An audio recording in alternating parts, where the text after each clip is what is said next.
Bueno, habíamos quedado en algunas definiciones sobre lo que son los grafos, ¿sí? En la clase del martes pasado.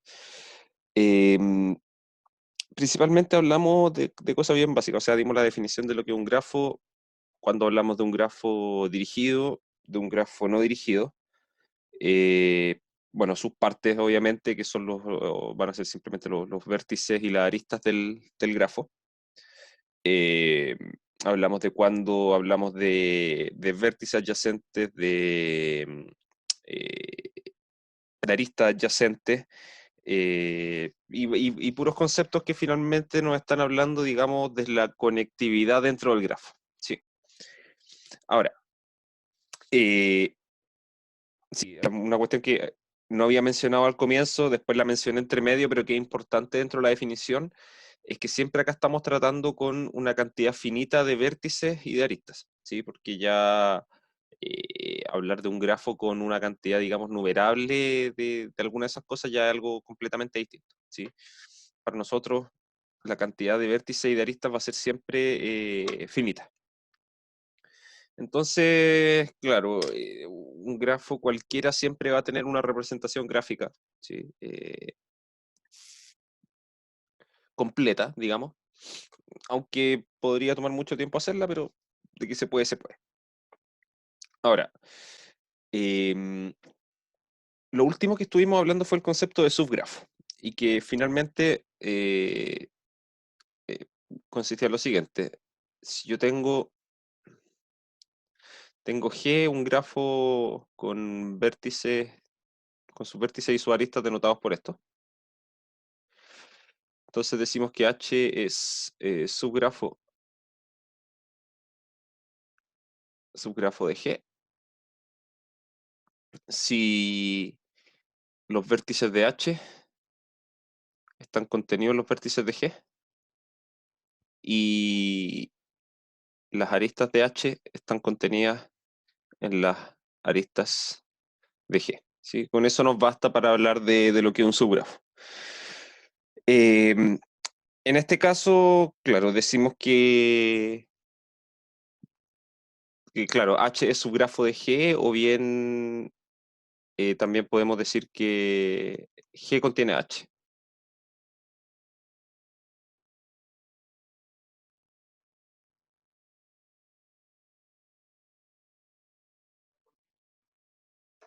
Ahora, dentro del concepto del subgrafo también podemos hablar de el subgrafo inducido, ¿sí? Que es una clase especial de subgrafo que uno puede encontrar dentro de un grafo G inducido y que va a ser importante en su momento porque nos va a hablar de una especie de subgrafo maximal dado ciertas condiciones, ¿sí? En el siguiente sentido. Entonces voy a tener G, un grafo con sus vértices y aristas dados, y voy a tomar X, un subconjunto de los vértices de G.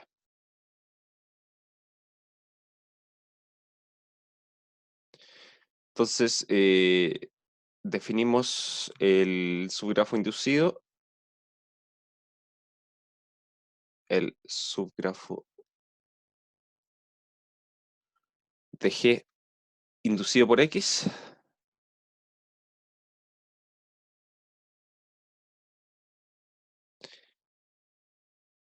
como aquel. Aquí vamos a poner inmediatamente la notación. Esto lo vamos a llamar G de X, de esta forma, ¿sí? Eso no, de esa forma vamos a denotar el subgrafo inducido, como el que sigue. Va a ser el grafo cuyos vértices son justamente el conjunto X y sus aristas, las aristas del subgrafo inducido,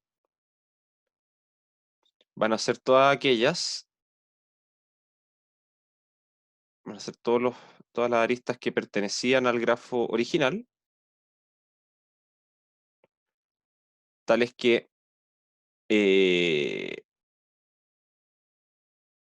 ¿cómo puedo anotarlo? Voy a anotarlo de esta forma. Igual a V o V, ¿sí? Dependiendo de cómo si el grafo es dirigido o no. ¿Sí? Si ahí de eso va a depender si es que esto es un conjunto de dos elementos o es un par ordenado. Tales que, y aquí lo que yo necesito es que em,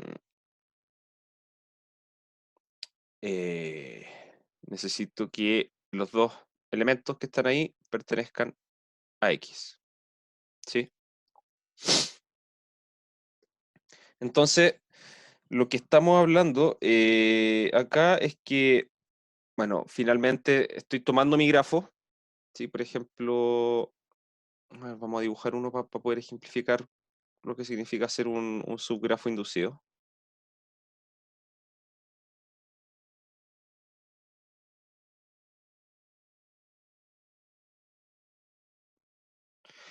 Ese de acá es mi grafo G, ¿sí? Va a ser un grafo no dirigido, así que tiene esas aristas de ahí que van a estar definidas mediante pares ordenados. Eh, entonces, ¿qué pasa? Yo lo que digo acá es, voy a buscar el subgrafo inducido por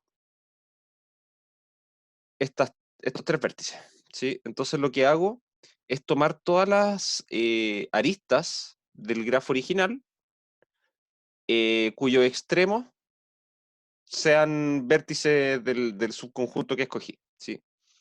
Entonces voy chequeando todas las aristas en el camino. ¿Y qué va a pasar? Esta sí la dejo, esta también, esta igual, y estas dos las elimino. ¿Sí? Entonces, el subgrafo que me va a quedar inducido acá va a ser este triángulo que se me forma aquí.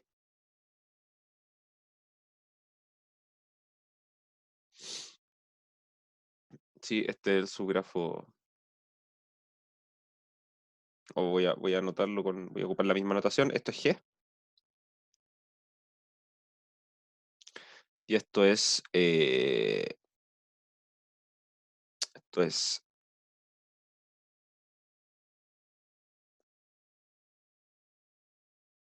el subgrafo inducido por, en este caso, eh, por los vértices que marqué en rojo. ¿Sí?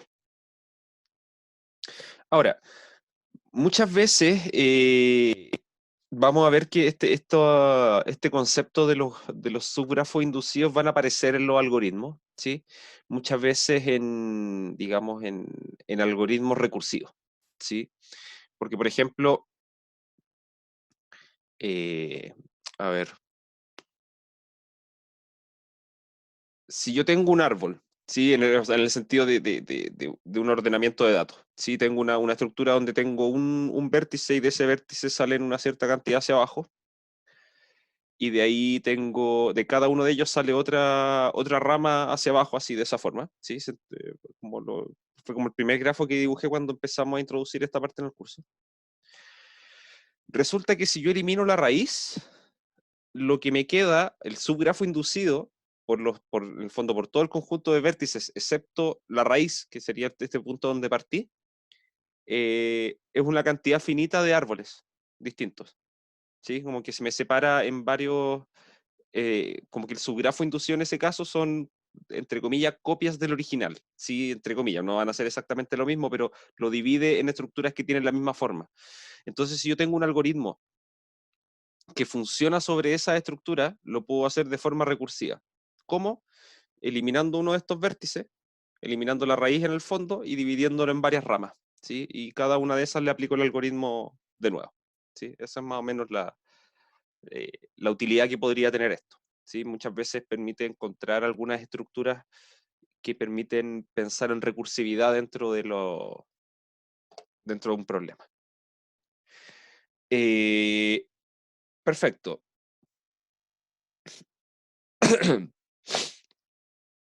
Ahora, un subgrafo,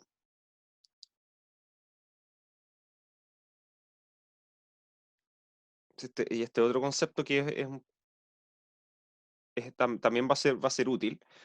Un subgrafo H de G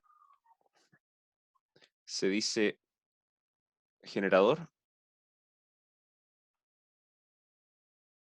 si los vértices de H son iguales a los vértices de G. ¿Sí? O sea, la única diferencia que tienen esos dos grafos es que las aristas de H podrían estar estrictamente contenidas en las aristas de G. ¿Sí? Podrían ser iguales y en ese caso los dos grafos serían iguales. Pero lo único que me va a importar acá es que la cantidad de vértices sean iguales. ¿Sí? ¿Por qué? Porque, bueno, finalmente, ¿por qué decimos que es generador? Porque si yo tengo este subgrafo H, ¿sí? Que tiene una cierta arista, yo sé que esas aristas pertenecen al grafo G, ¿sí? Y tengo que todos los vértices son los del grafo G y no hay más. El grafo G no tiene más vértices, ¿sí? Entonces yo después si tomo este grafo H y armo todas las aristas posibles, ¿sí? En ese grafo que me va a quedar, que le vamos a poner un nombre, eso se llama llamar un grafo completo, ese grafo que me va a quedar, que lo generé a partir de H, necesariamente contiene a G, ¿sí? Porque tengo todas las aristas posibles con esa cantidad de vértices y yo sé que todos los vértices de G son los mismos vértices de H, ¿sí? Por eso el concepto de grafo generador. Entonces, eh, no sé, por ejemplo, si G fuera el mismo grafo de acá arriba,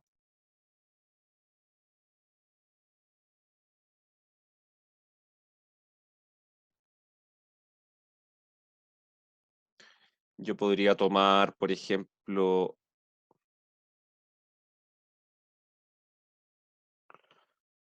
podría tomar ese grafo, podría tomar,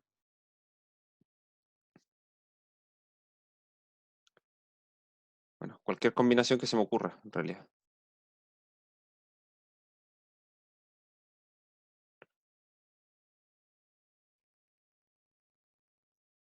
Eh, eso. Cualquiera de esos es un grafo, son subgrafos generadores de G, ¿sí? Lo único que me importa es que cualquier arista que tengan esos subgrafos, bueno, tienen que pertenecer al grafo G por definición, porque es un subgrafo, ¿sí? Pero lo esencial es que compartan la misma cantidad de vértices, que sean exactamente los mismos vértices en el grafo original y en el subgrafo, ¿sí? En el fondo no le estoy sacando ningún vértice al momento de armar el subgrafo, ¿sí? Eh,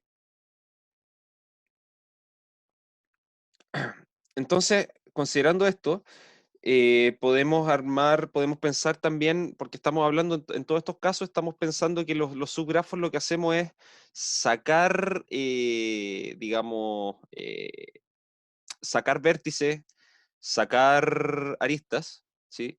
Y en el caso de los grafos generadores, yo hablaba de que finalmente, si yo tomara cualquiera de estos y armara todas las aristas posibles, se nos quedaría un grafo que sería de este estilo.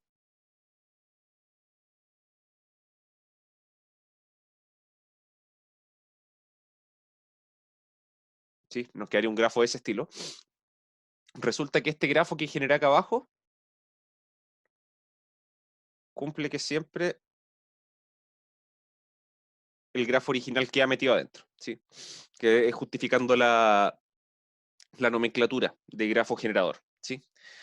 Entonces, podríamos pensar en esa operación de una manera más específica, ¿sí? Definir qué significa tomar un grafo y quitarle una arista, quitarle un vértice, agregarle un vértice, podría pensar yo en lo que es una suma de grafos, etcétera, etcétera. Entonces, en este sentido,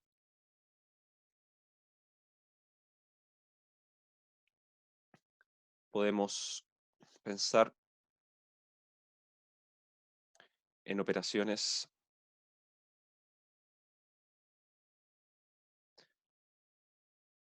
básicas sobre los vértices y aristas de un grafo.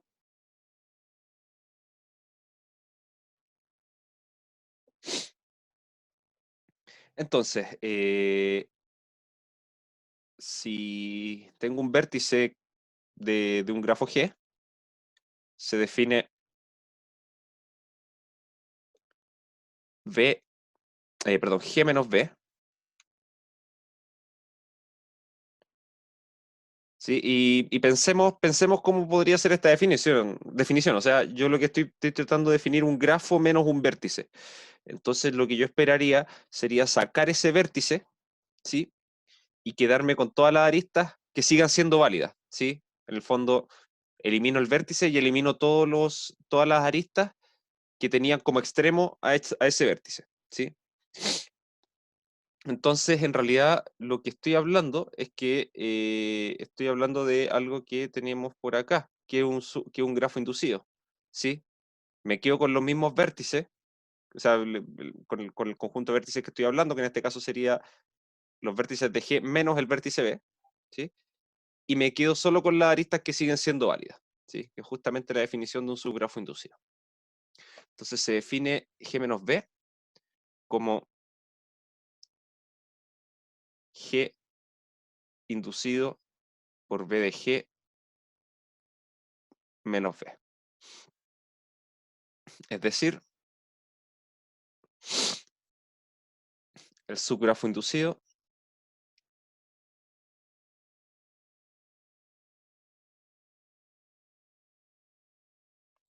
por el conjunto de vértices de G original, excepto el vértice E.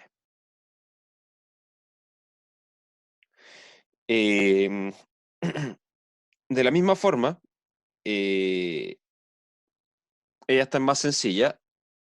Si E pertenece a las aristas de G, se define. Y aquí es súper importante la notación porque a veces podría parecer un poco ambigua, ¿sí? Siempre hay que fijarse si lo que uno está restando acá es un vértice o una arista, porque en realidad la definición es distinta, ¿sí? Es un poco, digamos, rara la notación en ese sentido porque necesita mucha claridad en con qué objeto se está trabajando, ¿sí? Eh, pero claro, voy a definir G menos una arista, y esto es más simple. Esto es como el grafo, y este iba a ser un grafo que va a tener como vértices los mismos que tenía el grafo G originalmente, y como aristas va a tener las aristas de G, excepto la arista E. Sí, pues, este este es bastante más fácil. O sea, tomar un grafo y eliminarle una arista es eso, eliminarle una arista. Sí, no hay que hacer nada más. Los vértices que están ahí los dejo tal cual, no tengo para qué tocarlos. ¿Qué más tenemos? Puedo pensar en esto. Si E no pertenece a E de G, ¿sí? O sea, estoy hablando de un par ordenado, ¿sí? Que no pertenece, o un par ordenado, o un conjunto de dos elementos, un conjunto de dos vértices, que no pertenece a la arista, ¿sí? Entonces aquí puedo definir G más E como,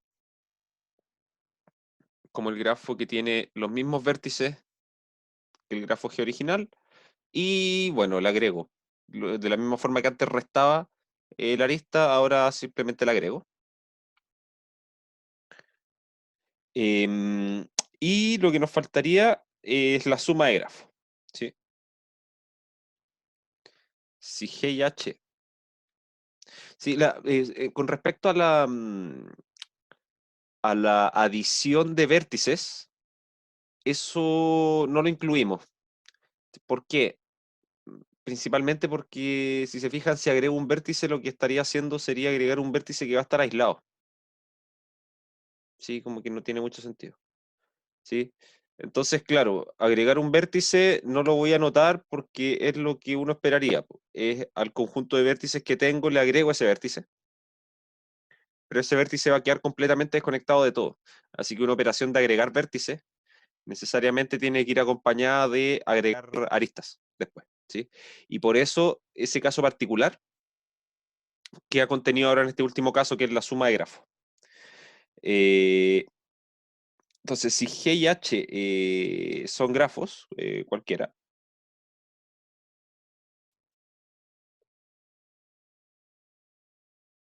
vamos a definir el grafo G más H como el grafo tal que los vértices de la suma es igual a la unión de los vértices y los vértices, perdón, las aristas de la suma es igual a la unión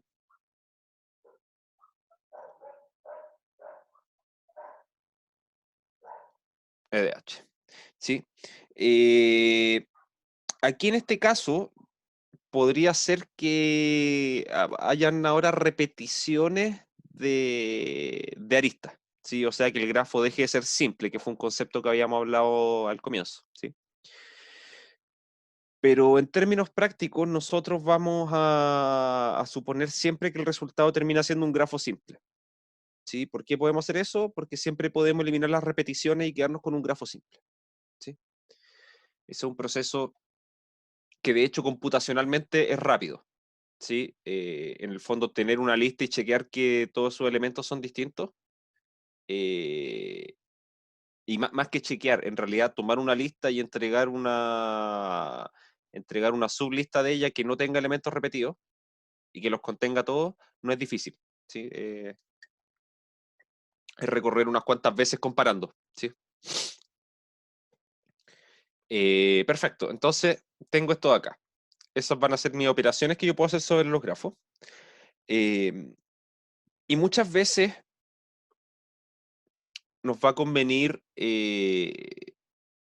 tener escritos los grafos de una manera u otra, ¿sí? Por ejemplo,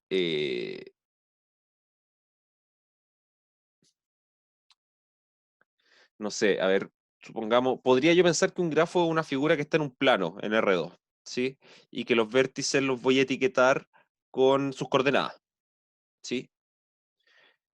Entonces, por ejemplo, si yo tengo un rombo dibujado en R2 y un rectángulo dibujado en R2, si bien las coordenadas que van a tener y los, eh, digamos, las coordenadas y la posición de los puntos y cómo va a tener la figura que va a tener esto, van a ser distintos. Si yo pienso en lo que es un grafo, son iguales, ¿sí? Porque tengo cuatro vértices, cuatro aristas y que están conectadas de una manera particular, ¿sí? En el fondo la geometría en el grafo a mí no me interesa, ¿sí? Eso es lo que quiero recalcar, ¿sí? Entonces, aquí es cuando aparece el concepto de isomorfismo de grafo. Isomorfismo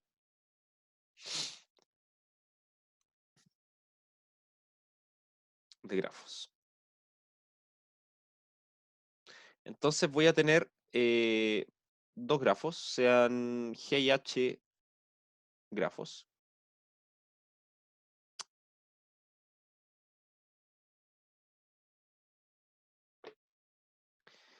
Entonces diremos que G y H son isomorfos si existen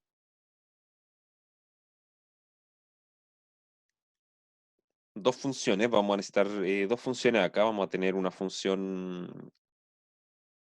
eh, voy a ocupar la misma notación que tengo acá para no enredar las cosas. Phi b y phi e, ya. Una phi b que va de los vértices de G a los vértices de H. y una phi E que va de las aristas de G a las aristas de H. Ambas funciones las voy a pedir biyectivas, ¿sí? Sí, pues eso es lo que uno siempre pide cuando uno habla de un isomorfismo, finalmente. Y tales que hacen lo siguiente, que tiene que ver justamente con lo que les mencionaba recién, pues, de esto que pasaría, por ejemplo, si tengo en un plano, tengo dibujado un rombo y un rectángulo, ¿sí? Si bien geométricamente son cosas distintas, ¿sí? Porque tienen los ángulos y todo eso, en términos de grafos, que yo estoy pensando en un conjunto de puntos y cómo esos puntos están unidos de cierta forma con líneas, ¿sí? Terminan siendo lo mismo. Entonces, ¿eso cómo lo traduzco acá? Es que es simplemente que si que voy a tener que phi E, o sea, la arista que une dos puntos, perdón. Esto va de E de G. Ah, sí, sí. Entonces, si yo tomo una arista cualquiera, por ejemplo, acá que voy a denotarla por V, es un par. ¿Sí? Estoy pensando en un grafo no dirigido en este caso. Entonces, estoy en el fondo acá, yo lo que estoy diciendo, tengo una arista que está uniendo los vértices U y V y la estoy pasando al espacio de aristas de H, ¿sí? Al conjunto de aristas de H. Y yo lo que quiero es que la arista que resulta en esto es lo mismo que la arista que está uniendo las imágenes de U y de V mediante la otra biyección. Sí, esa va a ser la definición finalmente. O bien, phi de un par ordenado acá, igual al par ordenado phi B U phi B B. Para grafos dirigidos. Sí, entonces, claro, lo que estoy diciendo es que la arista que voy a asociar en o sea, tengo una arista V en un grafo y tengo este otro grafo y mediante esta función phi lo que estoy haciendo es a esta arista asociarla con otra que está acá, ¿sí? Resulta que aquí en este otro grafo, en el grafo H, esa arista tiene que estar uniendo las imágenes mediante la biyección phi sub b de los extremos de esta arista, ¿sí? En el fondo muevo las aristas y sus extremos los muevo juntos. Eso es finalmente lo que estoy diciendo. Entonces, claro, bajo ese supuesto, eh, dos grafos que son isomorfos tienen que tener la misma cantidad de vértices, tienen que tener la misma cantidad de aristas, ¿sí? Porque las dos funciones que incluí son biyectivas. Pero más que eso, eh, cualquier unión que haya entre puntos en un grafo tiene que tener su contraparte en el otro, ¿sí?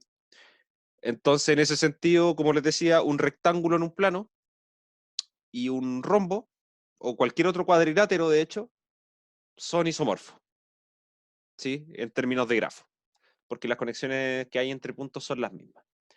Pero, por ejemplo,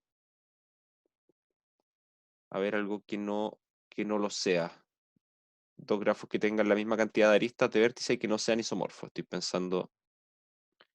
eh,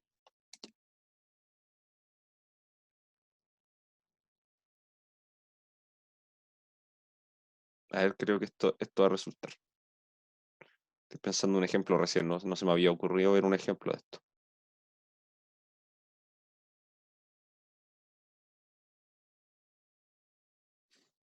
Ese es uno y el otro...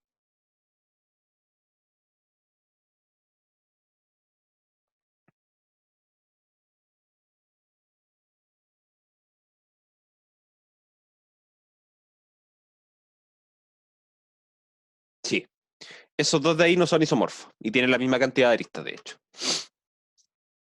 Sí. Si yo tratara de tirar un isomorfismo aquí, nunca lo voy a lograr. Sí, porque finalmente fíjense que acá tengo un camino de tres, lo podría ver así, tengo un camino acá de largo tres aristas, ¿sí? Que no lo voy a poder encontrar acá, ¿sí? Porque, o más fácil de ver todavía. Acá yo tengo un vértice que tiene cuatro vecinos, ¿sí? Uno, dos, tres, cuatro, ¿sí? Así que yo tendría que encontrar un vértice acá en este otro grafo que también tenga cuatro vecinos, ¿sí? Y este no tiene vértices con cuatro vecinos, ¿sí? Y eso me va a decir, me dice inmediatamente que es imposible que estos dos grafos sean isomorfos, ¿sí? Porque de ser isomorfos tendría que tener esa igualdad necesariamente por cómo se definen las relaciones entre la arista y los vértices, ¿sí? Que según esto de aquí, ¿sí? Obviamente, si tomo un grafo dirigido y le cambio el sentido a una arista, uno podría pensar que el grafo resultante no es isomorfo al original, pero hay que tener mucho ojo con eso, ¿sí? Porque haciendo la asignación, digamos, la identidad entre los vértices y las aristas, obviamente no van a ser isomorfos, porque le cambié el sentido a una de los pares ordenados en el fondo, ¿sí? Pero quizá hay otra asignación posible que haga que al cambiar ese sentido, el grafo siga siendo isomorfo a sí mismo, ¿sí? O sea, después de cambiar el sentido, continúa siendo isomorfo al original. Eso se puede hacer, ¿sí? Eh, Ahora, entonces había dicho, en estos dos casos, eh, concluyo acá que estos grafos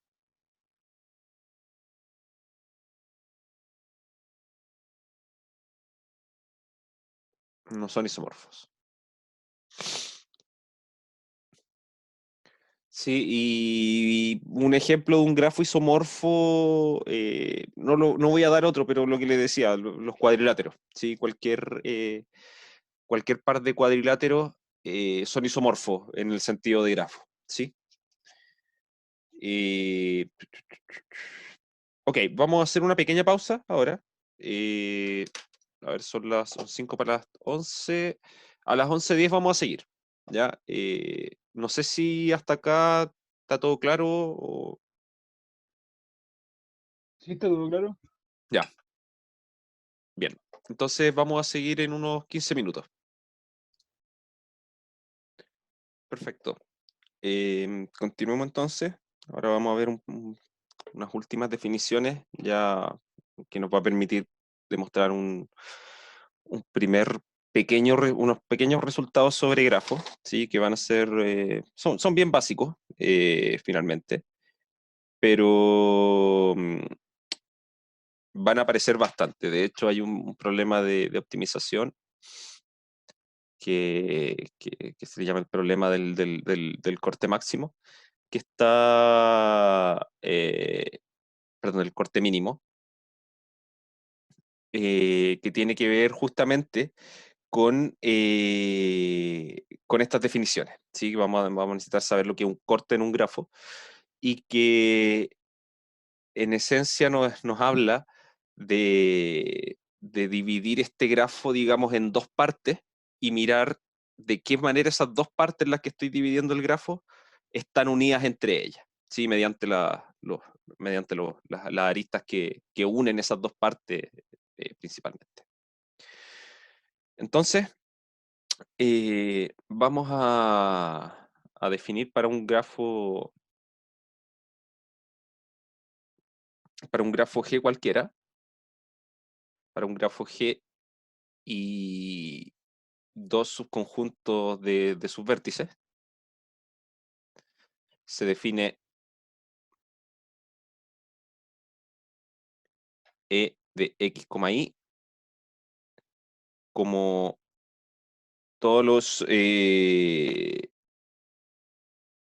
pares X, Y que pertenezcan a las aristas de G tales que X pertenece a X menos Y e Y pertenece a Y menos X. ¿Sí? ¿Cómo? Bueno, esto sí, si el grafo es no dirigido.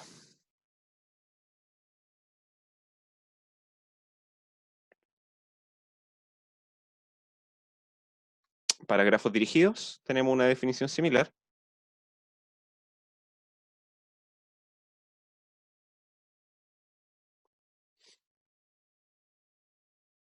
Vamos a definir, vamos a definir el objeto análogo, ¿sí? Que en este caso lo vamos a denotar como E más de XY. Sí, y este E más va a aparecer siempre que hayan grafos dirigidos, ¿sí? De estas cosas con más o con menos, ¿sí? Que van a tener que ver con contar, digamos, vértices que sean de entrada o de salida, ¿sí? Recuerden que en los grafos dirigidos definíamos, bueno, en un grafo no dirigido cuando teníamos una arista, nosotros hablamos que finalmente los dos vértices que están ahí son los extremos, ¿sí? Eh, pero en grafos dirigidos decimos que una arista entra a un punto y sale del otro, ¿sí? Porque solamente por ser una flecha podemos hacer esa distinción. Entonces, de la misma forma, vamos a definir este conjunto E de X, Y. En este caso van a ser los pares X, Y, que pertenecen a la arista TG, y tales que X pertenece a X menos Y, o sea, esta parte igual, e Y pertenece a Y menos X. Ahora, tratemos de entender primero qué significa esto en un grafo no dirigido. Finalmente, lo que estoy haciendo es tomar dos conjuntos de vértices, ¿sí? Que por simplicidad los voy a representar mediante diagramas de Venn, ¿sí? Entonces voy a tener dos conjuntos de vértices del grafo G, ¿sí? Y lo que estoy diciendo es que voy a considerar todas aquellas aristas del grafo que estén uniendo puntos que estén en un lado y en el otro de esta forma. Sí, podría ser algo así, podría ser este de acá también, etcétera. Sí, todas esas aristas que estén uniendo elementos de uno de los dos conjuntos con elementos del otro y que esos elementos no pertenezcan a la intersección, van a ser las aristas que voy a considerar, ¿sí? Por ejemplo, si yo tuviera acá dentro de esta intersección, tuviese un punto, digamos, tomo un X que está acá adentro y un Y que está aquí en esta parte de acá afuera, ¿sí? La arista que esté uniendo esos dos puntos no la voy a considerar, ¿sí? Porque tengo que considerar solamente los X que pertenecen a un conjunto pero no al otro, y los Y que pertenecen al otro conjunto pero no al primero, ¿sí? Entonces, como que en el fondo tengo que trabajar con aquellos puntos que están en la diferencia simétrica, ¿sí? De la misma forma, obviamente no voy a tomar aristas que estén uniendo dos puntos que estén en el mismo lado del conjunto, ¿sí? Esas no las voy a considerar. A mí, en el fondo, lo que estoy tratando de estudiar con este objeto es la conectividad entre una parte del conjunto, entre una parte de la unión y la otra, ¿sí? Sin considerar la intersección que hay entre ellas. Y en el caso de los grafos dirigidos, bueno, considerando esto mismo, en realidad vamos a tomar todas aquellas aristas que estén uniendo de esta misma forma, pero que salgan desde el conjunto X y lleguen al conjunto Y, ¿sí? Esa es la única distinción que hay que hacer, ¿sí? Acuérdense que ese es el orden en que se lee esta cuestión, ¿sí? Salgo desde X, llego hasta Y, ¿sí? En ese orden se leen los pares ordenados al hablar de grafos dirigidos. De la misma forma,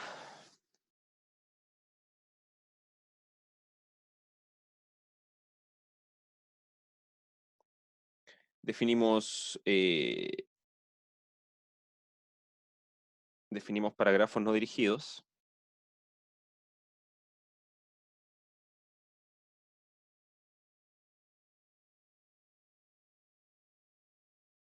este conjunto delta de X, que va a ser el conjunto E, B de G menos X. ¿sí? Entonces, ¿qué es lo que estoy haciendo acá? Estoy tomando mi grafo. Bueno, para grafos no dirigidos eso, y para grafos dirigidos,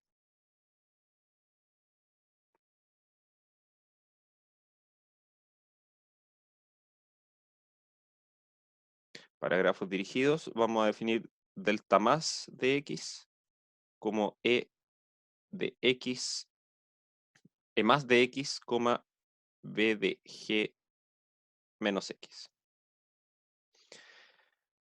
Entonces, ¿cómo sería esto? Ahora voy a tener aquí mi conjunto completo de vértices. Y lo que estoy haciendo básicamente es tomar como conjunto X una parte de esto. Y lo que estoy viendo son todas aquellas aristas que van de un lado al otro.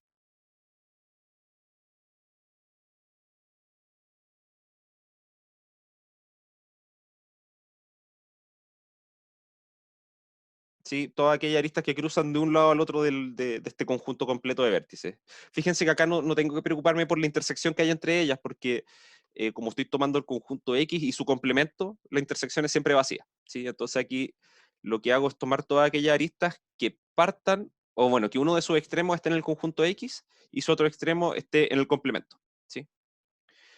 Y para grafos dirigidos, claro, sería como lo iba a decir ahora. Son aquellas aristas que salen desde elementos que están en X, desde vértices que están en X, y llegan a vértices que no están en el conjunto X.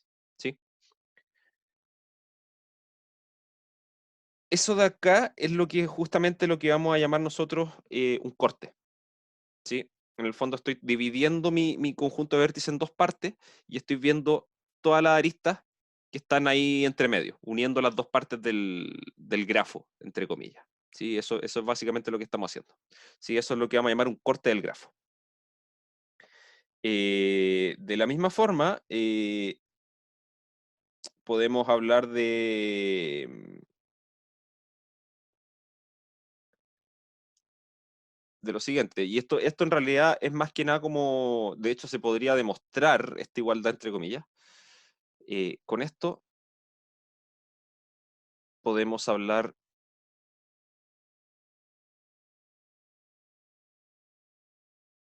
de delta menos de x, que en el fondo a mí me gustaría ahora sería hablar de aquellas aristas que llegan a elementos de x y provienen de elementos del complemento, ¿sí? Y que en realidad, viendo la definición de lo que es E más, yo lo puedo anotar de esta forma.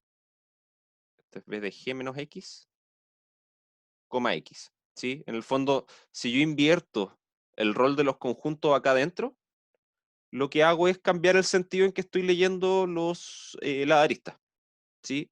Entonces, esto de acá le podríamos llamar los cortes de salida, ¿sí? Cortes de salida de X, o sea, tomo todas las aristas que salen desde el conjunto X y llegan al complemento, y al hacer esto estoy haciendo el corte de entrada. Estoy tomando todas aquellas aristas que salen desde el complemento y entran al conjunto X, ¿sí? Finalmente, yo puedo, en el caso de grafos dirigidos, también hablar de todas las aristas que están uniendo una parte con la otra. Definimos, y ojo que todo esto último en caso de grafos dirigidos, delta de x como delta más de x unión delta menos de x. ¿Sí? O sea, los considero todas, pues, las que entran y las que salen. ¿Sí? Y esas van a ser todas las que están uniendo una parte con la otra. Em, Ahora, en el caso particular, eh, a ver, déjenme ver si es que no se me olvida nada acá.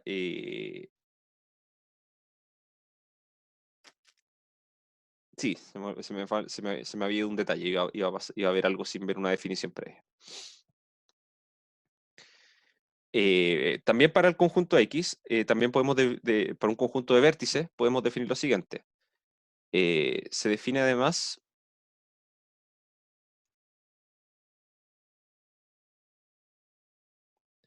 gamma de X.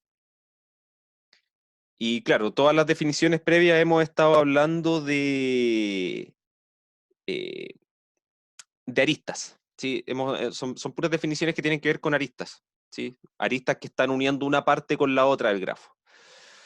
De la misma forma podríamos preguntarnos cómo podríamos hacer algo similar con los vértices. Entonces vamos a definir este gamma de X, que van a ser aquellos vértices que están en el complemento del conjunto X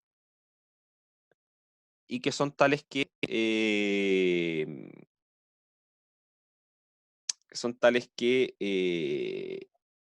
E de X, el conjunto B, el conjunto que tiene solamente a B, es distinto de vacío. A ver, ¿qué significa esto? Principalmente la idea es esta. Tomo mi conjunto X, ¿sí? Que lo tengo acá, este de aquí, por ejemplo, ¿sí? Y yo estoy tomando ahora todos los vértices que están en la otra parte, que cumplen que hay alguna arista eh, que vaya desde X al punto B, ¿sí? Solamente al punto B, ¿ok? Entonces, en vez de hacerlo con todo, estoy tomando solamente aquellas aristas que tienen como extremo, como uno de sus extremos tienen al punto B, ¿sí? Y que su otro extremo está en el conjunto X, ¿sí? Entonces estoy viendo todas aquellas, todos aquellos vértices del punto X, o sea, del conjunto X, que son vecinos de B, ¿sí? Entonces vamos a anotarlo acá en palabras, es decir, gamma de X es el conjunto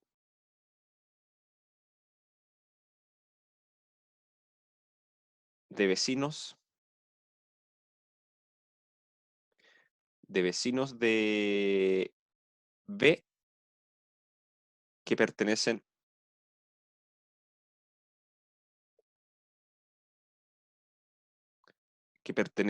a X, ¿sí?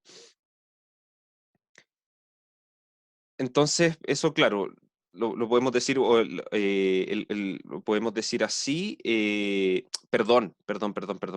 El conjunto de vecinos de X, el conjunto de vecinos de X, ¿sí? Estoy reuniendo todos aquellos puntos que son vecinos de algún punto de X. Eso es, ¿sí? Estaba pensando en la siguiente definición, ¿sí?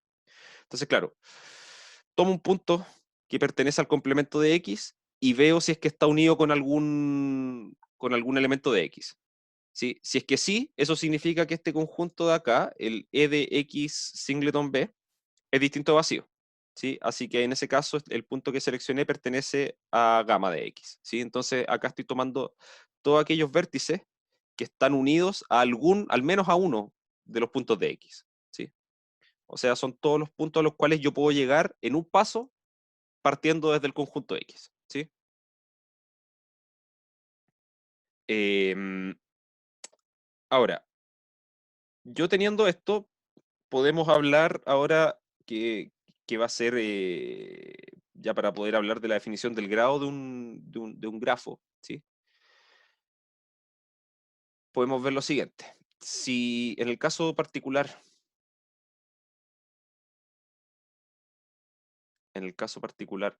en que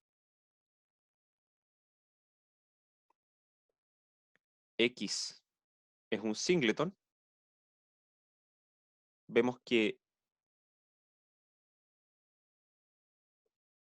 gamma, y en este caso lo vamos a notar así, gamma de B, que va a estar definido como gamma del singleton B, para no estar escribiendo las llaves del conjunto a cada rato, así que vamos a poner solamente el conjunto, solamente el punto B adentro en vez de un conjunto.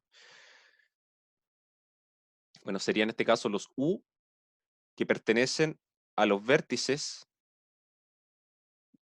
que no son el vértice B y que verifican que E de el singleton B, singleton U es distinto de vacío. Y esta notación la podemos simplificar bastante, porque ¿qué significa esto? Yo estoy hablando acá de todos los vértices que son distintos de B, que están unidos a B. ¿Sí? Entonces, esto es simplemente, van a ser los U en B de G, tales que la arista V pertenece a la arista de G. ¿Sí? O sea, estoy diciendo que este conjunto gamma de B contiene a todos aquellos vértices que son vecinos de B. ¿Sí? Entonces, por ejemplo, en este grafo de acá, si yo fijo si yo me pongo a mirar esta arista, el conjunto gamma de, perdón, este vértice, el conjunto gamma de ese vértice va a contener a este de acá, a este, a este y a este. Contiene a todos, ¿sí? Pero ahora, por ejemplo, si miro este de aquí, su conjunto de vecinos, el conjunto gamma de este vértice va a contener dos, va a ser este de aquí y este de acá. Son todos los que están unidos a él, ¿sí? Entonces llamamos gamma de B, llamamos a gamma de B el conjunto de vecinos de B. Y por último, vamos a tener que notamos además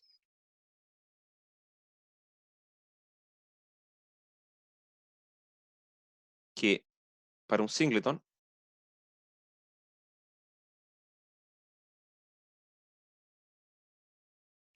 voy a tener que delta, ya esto lo vamos a dar delta de B, que lo vamos a definir como delta del singleton B. Bueno, ¿cómo está definido esto? Esto era el conjunto de aristas que está dado por esto, que tiene que ser singleton B, coma, vértices de G menos el singleton B. ¿Esto cómo se definía? Eran todas aquellas aristas, y le vamos a poner UW en la arista TG, que verificaban lo siguiente. Yo necesito que U perteneciera al primer conjunto, menos el segundo, que en este caso es lo mismo, y que W perteneciera a B de G menos el singleton B.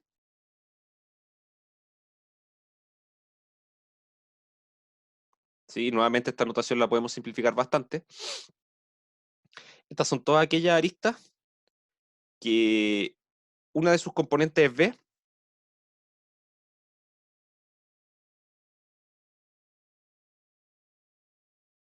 y la otra es distinta de B.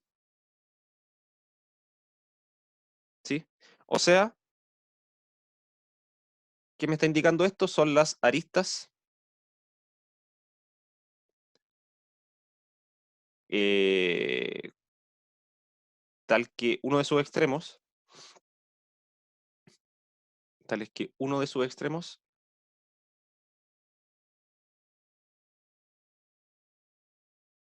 es B. Análogamente,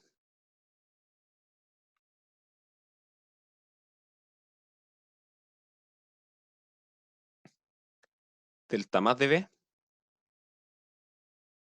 van a ser los pares ordenados B, W en las aristas de G, tales que W es distinto de B.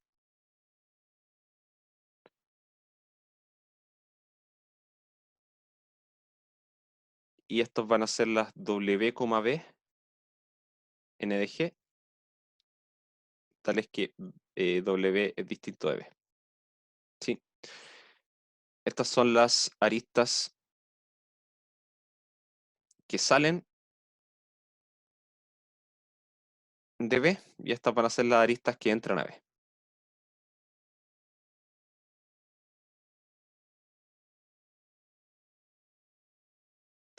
¿sí?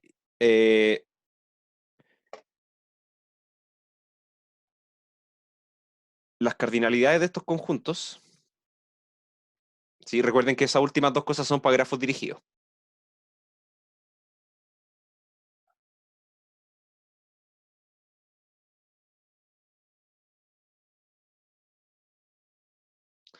Las cardinalidades de estos conjuntos les vamos a poner nombre, ¿sí? A delta de B lo vamos a llamar el grado de B, el grado del vértice. Delta más de B lo vamos a llamar el grado de salida.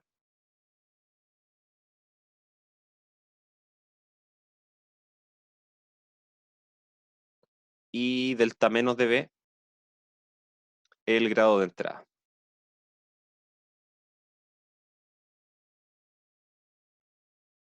¿Sí? Porque al final está contando cuántos vecinos tiene, cuántas, eh, cuántas aristas existen que, que tienen como extremo ese punto. Se puede interpretar de muchas formas. ¿Sí? Eh, ¿Qué otras cosas podemos decir? Si el grado de un vértice es cero, lo llamamos aislado. ¿Sí? Y eso tiene mucho sentido porque eso significa que no está unido a ningún punto del grafo. ¿Sí? Así que es un punto aislado. ¿Sí?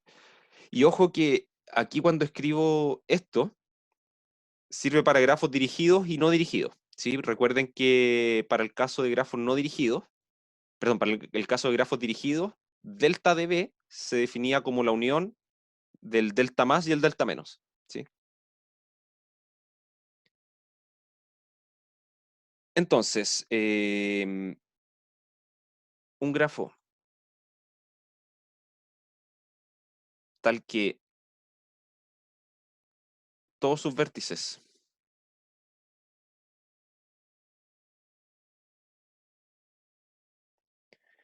tienen grado K,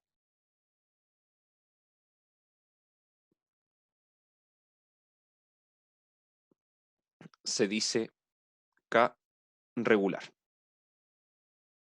¿Sí? Creo que no he dibujado ningún grafo K regular. A ver. eh, este no. Este no es K regular, porque fíjense que este vértice tiene grado 4, este de acá tiene grado 2. Este de acá tampoco es K regular, porque este tiene grado 2 y este tiene grado 3. Creo que no tengo más grafos. Ah, sí, acá tengo más. Eh, este de acá tampoco es K regular, ¿sí? Porque este tiene grado 2 y este tiene grado 3. De estos de acá tampoco, porque por ejemplo, este tiene grado 1, este tiene grado 2. En el de acá abajo, este tiene grado 2, 2, 2, pero tengo un punto que tiene grado 0.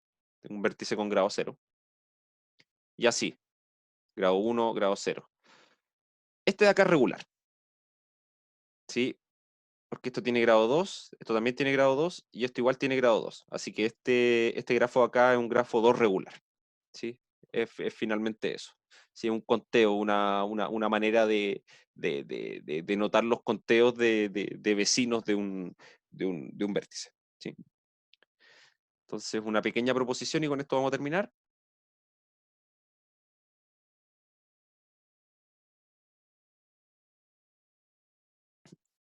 Sea G igual a G, perdón, B de G, E de G un grafo,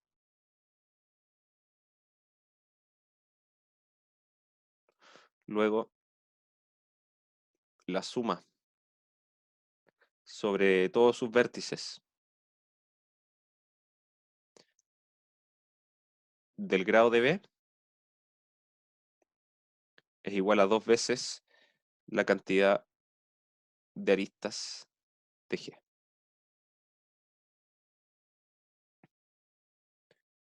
Sí. Ahora, una demostración de esto que en realidad es bastante simple y que la podemos conversar más que cualquier otra cosa. ¿qué es lo que estoy haciendo yo con esa suma? Estoy parándome en uno de los vértices del grafo y estoy buscando todos los vértices a los cuales yo pueda llegar mediante un solo paso, ¿sí? O sea, que estén unidos por alguna arista, ¿sí? Entonces voy a tener todo eso. Y para contarlo, lo que voy a hacer, en vez de contar los vértices, voy a contar las aristas, ¿sí? Entonces voy a marcar cada una de las aristas que ocupé, ¿sí? Todas las aristas que están unidas a este vértice B. Paso a otro vértice y hago lo mismo. Las voy a marcar, ¿sí? Paso a un tercer punto, también las marco. Y así lo hago con todo, ¿sí? ¿Qué va a pasar? Fíjense que al terminar este procedimiento, todas las aristas van a estar marcadas dos veces, ¿sí? ¿Por qué? Porque cada arista tiene dos vértices asociados. Entonces, necesariamente la voy a contar dos veces. ¿Sí? ¿Se entiende? Ahora, después yo digo, bueno, si quiero contar cuántos vecinos tiene un vértice B, que eso es lo que sería la cardinalidad del conjunto delta de B, ¿sí? Es contar la cantidad de vecinos que tengo, es equivalente a contar cuántas aristas inciden en el vértice en el que estoy parado, ¿sí? Y que son las mismas era lo mismo que yo hacía al momento de marcar aristas, ¿sí? Y como eso lo hago con todos los vértices, significa que al hacer esa suma, cada vértice, perdón, cada arista la estoy contando dos veces, ¿sí? Y eso es justamente lo que dice el resultado. Entonces, como demostración, basta notar que cada arista incide exactamente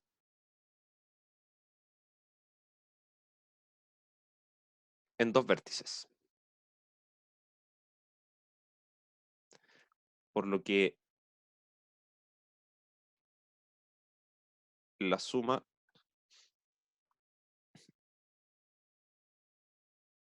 está acá, cuenta cada una de ellas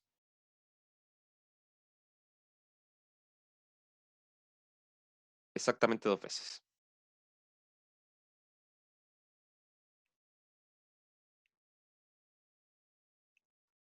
¿Sí? Es una demostración bien simple, pero que ya va dando algunas cosas sobre la estructura de los grafos, porque esto significa, lo voy a poner acá como una consecuencia de esto.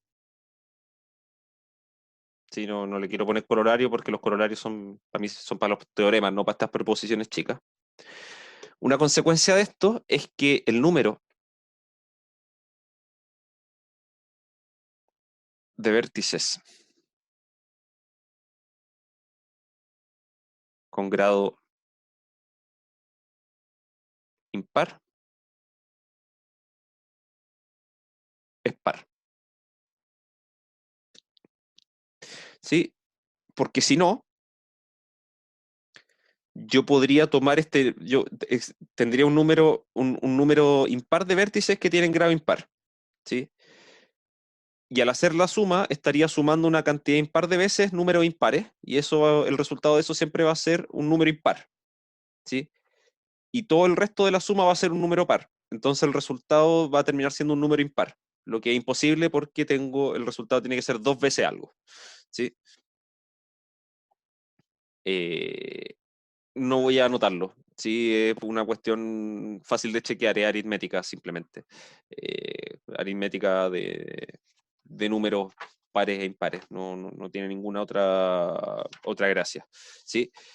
Pero es interesante saberlo porque eso nos indica que solamente esta estructura, que es bastante básica, ¿sí? Que estoy hablando de puntos y líneas, nos pone algunas restricciones. ¿Sí? Aparecen restricciones naturalmente, como esa, por ejemplo, como esta de acá. ¿Sí? O sea, no sé, y lo podríamos verificar con cualquiera de estos grafos de acá. A ver, aquí esto tiene grado 2, 2, esto tiene grado 3, 2, y esto tiene grado 3. O sea, los que tienen grado 3, que son los únicos que tienen grado impar, son 2. Así que está bien. Acá, a ver, tengo este que es de grado 4, grado 2, grado 2, grado 2, grado 2. No tengo ninguno de grado impar.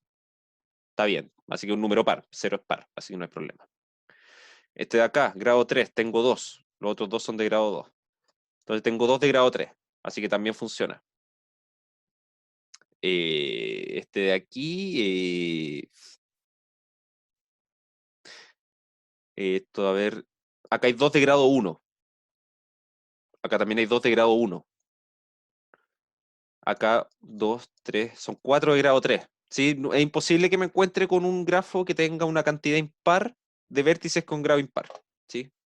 Eso es básicamente lo que tenemos. Pero hay varios ejemplos para arriba y en realidad esta cuestión funcionaba en todo. Así que como para ayudar a uno a convencerse un poco del asunto. ¿Sí? Perfecto. Entonces, la próxima clase ya vamos a hablar de cositas un poco eh, más geométricas de los grafos. ¿Sí? Vamos a hablar de lo que son los ciclos, los caminos sobre grafos. Vamos a hablar de las estructuras de árbol sobre los grafos también. Y vamos a profundizar un poco en esto de los cortes y ya vamos a ver los primeros algoritmos que podemos diseñar sobre grafos que sirven el principal es un algoritmo de búsqueda, ¿sí? Los algoritmos de búsqueda en ancho y de búsqueda en profundidad, ¿sí? Que los dos finalmente son derivados de un mismo algoritmo genérico, ¿sí? Pero que dentro de ese algoritmo se dice, bueno, realizamos la búsqueda en el grafo y continuamos, ¿sí? Pero nunca se dice cómo hacer la búsqueda. Dependiendo de cómo implementemos la búsqueda, si la hacemos en ancho o en profundidad, entrega estos dos algoritmos distintos, ¿sí? Que los vamos a estudiar en detalle entre la clase del día jueves y la clase del próximo martes. ¿Sí? ¿Alguna duda con esto? No, profe, eso de búsqueda en profundidad y, ¿cómo se llama? Y en ancho es de los Sí, árboles, ¿verdad? sí, Ya. sí. Se puede, claro, finalmente lo que se hace es tratar de buscar en un grafo en general un árbol generador, ¿sí? O sea, en el fondo un subgrafo que sea un árbol, ¿sí? Sí, Y a ese subgrafo, a ese árbol generador, aplicarle el algoritmo, ¿sí? ya, En el fondo lo que se hace es eliminar todas las aristas innecesarias. Esa es más o menos la idea, ¿sí? Porque con una estructura de árbol me basta. ¿Por qué? Porque con eso como que tengo una raíz y de ahí puedo recorrer todo hacia abajo. Quizás devolviéndome y todo eso, pero puedo recorrer todo. Esa es principalmente la idea. ya, Ujú. gracias. Nada. Ok, entonces lo dejamos hasta acá y estamos hablando el día jueves. Que estén bien, que tengan una buena semana. Chao, Chau, chao. chau.